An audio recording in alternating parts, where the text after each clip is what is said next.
Kaya. J'ai reçu un certain nombre de questions d'hommes et de femmes qui me parlaient de leur ex. Certains voulaient les récupérer, d'autres voulaient les faire payer, d'autres voulaient les faire regretter.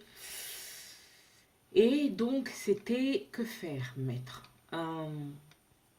Merci déjà pour ces questions. Je voudrais comment dire, que vous compreniez bien, je ne juge pas les personnes qui m'ont posé ces questions-là. Je suis ici juste dans une réflexion profonde et en même temps, j'en profite pour répondre aux questions qu'ils m'ont posées. Bon. Quand on a côtoyé quelqu'un, on a été dans une relation sérieuse avec quelqu'un et que pour une raison X ou Y, la relation s'est arrêtée, elle s'est stoppée, il y a eu une fin, ok? Il faut décider de passer à autre chose. Dans le premier cas, comment récupérer son ex, certaines personnes, hommes ou femmes, vont vous dire c'était l'homme de ma vie, c'était la femme de ma vie, je veux la récupérer. D'accord. Si c'était le cas, pourquoi vous avez eu besoin que la relation s'arrête pour réaliser que la personne que vous aviez à portée de main était la bonne? Est-ce que ce que vous essayez de dire, c'est que vous avez acquis de la maturité et le fait de raisonner pour votre propre bien-être après la rupture? Donc en gros, la rupture était nécessaire. Maintenant, pourquoi l'ex devrait revenir? Pardon. Pourquoi l'ex devrait revenir? Pourquoi vous ne construisez pas votre vie? Pourquoi vous ne vous focalisez pas sur ce que vous avez à faire aujourd'hui? Continuez à faire grandir votre maturité, votre conscience, votre compréhension de vous-même et des buts et des objectifs importants pour votre vie. Parce qu'en réalité, si un jour ou l'autre, vous allez devoir vous remettre ensemble, ça va se faire. Ça va se faire parce que tous les deux, vous aurez évolué, vous serez matures et que chacun, de part et d'autre, réalisera que si bonheur nécessaire, si pour votre bonheur, il est nécessaire d'avoir quelqu'un à côté de vous, c'était celle-là, c'était celui-là. Okay? Mais quand vous êtes dans « je veux récupérer mon ex », est-ce que d'un côté, vous ne vous dites pas, c'est peut-être une réaction d'enfant gâté à qui on a privé quelque chose et qui veut le récupérer? Ça, c'est d'un. De deux, est-ce que émotionnellement, vous réalisez que le fait que vous ayez besoin de perdre cette personne pour essayer de la récupérer ensuite veut dire que vous êtes toujours à la recherche de vous-même et qu'il faut encore du travail? La première fois que vous l'avez rencontré, vous n'étiez pas en train de vouloir récupérer quelqu'un. Vous avez rencontré cette personne, ça a matché, tout s'est bien passé. Laissez le temps de décanter la situation. Laissez le temps de maturer. Laissez-vous le temps d'examiner tous les contours et les facettes du problème. Laissez-vous le temps de comprendre pourquoi ça n'a pas marché et de rectifier ça dans vos habitudes à vous. Bien, ça c'est la première phase. Comme je disais dans la première phase, si ça doit se faire, ça va se faire. Ok? Vous devez vous focaliser sur développer votre maturité et faire évoluer votre vie. Bon.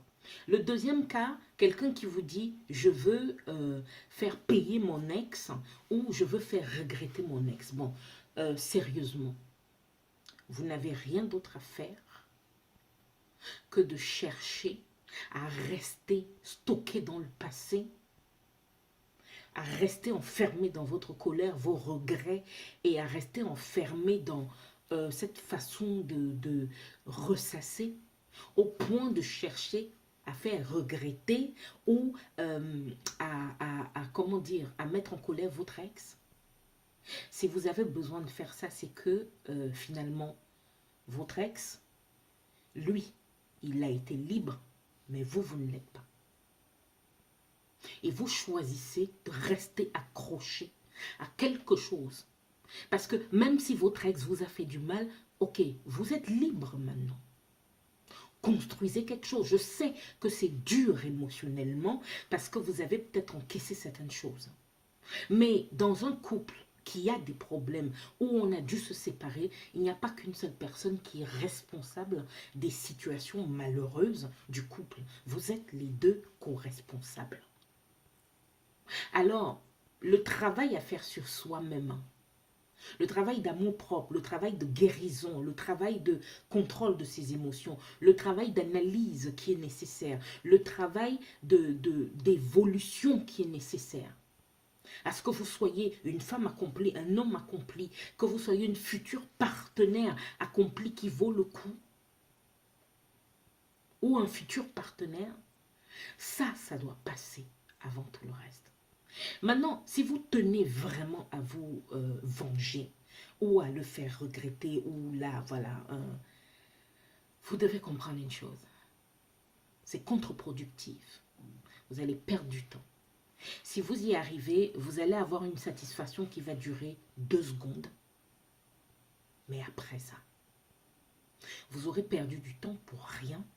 Et pendant que vous serez en train de perdre du temps pour essayer de faire payer à tel ou à tel, votre vie pendant ce temps-là va stagner et ne sera pas construite.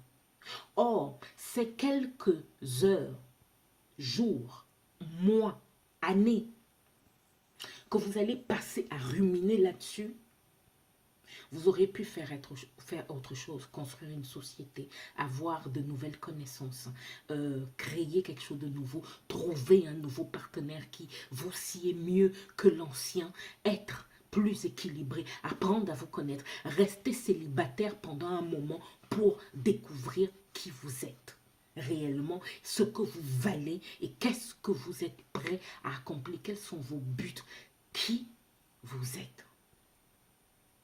Alors, je vous en prie, hein, ne perdez pas du temps à essayer de faire regretter à son ex ou de vous venger de son ex. Non, non, non, non, non, non.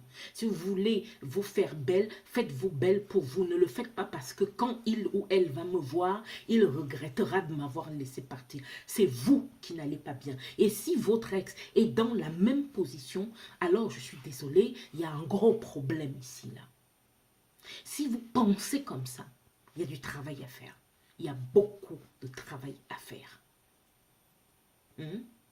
Focalisez-vous, guérissez, travaillez à votre guérison si vous en avez besoin, mais faites tout ce qui est en votre, comment dire, tout ce qui est possible pour passer à autre chose, pour construire. Continuez à construire votre vie. Ne vous arrêtez pas, ne stagnez pas à cause de la haine, de la colère. C'est une émotion qui est très forte, je sais, qui tient au tripes, mais c'est aussi une émotion qui a tendance à vous faire perdre du temps et à vous faire tourner sur place. Et pendant ce temps, vous ne construisez pas.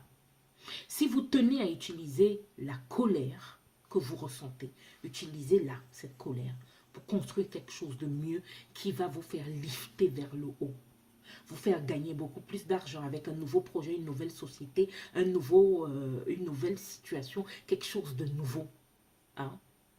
Ou consolider ce que vous êtes, ce que vous avez déjà, mais faites quelque chose qui va réellement changer la donne. D'accord?